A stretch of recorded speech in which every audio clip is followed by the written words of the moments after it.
Gjykata kushtetuese pezulloi këtë të enjte dekretin e presidentit të Republikës Bajram Begaj, që vendosi datën 9 nëntor si ditën kur do të mbahen zgjedhjet e pjesshme për Bashkinë e Kryeqytetit. Vendimi u mor pas ankimimit të Erion Veliajt, i cili kërkon shpalljen e palishëm të dekretit dhe pezullim të procesit zgjedhor.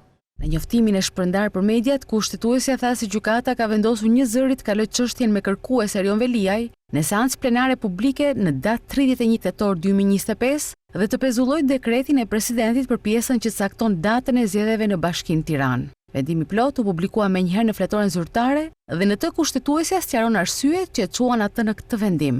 Në vlerësimin e mbledhjes së gjyqtarëve, zbatimi i dekretit të presidentit për zhvillimin e zgjedhjeve vendore vetëm për Bashkinë e Tiranës do të sillte pasoja të pariparueshme në drejtim të drejtave të zgjedhurit vendor. Në këtë rast kërkuesit, për sa kohë çështja gjyqësore për shkarkimin e tij është ende në shqyrtim.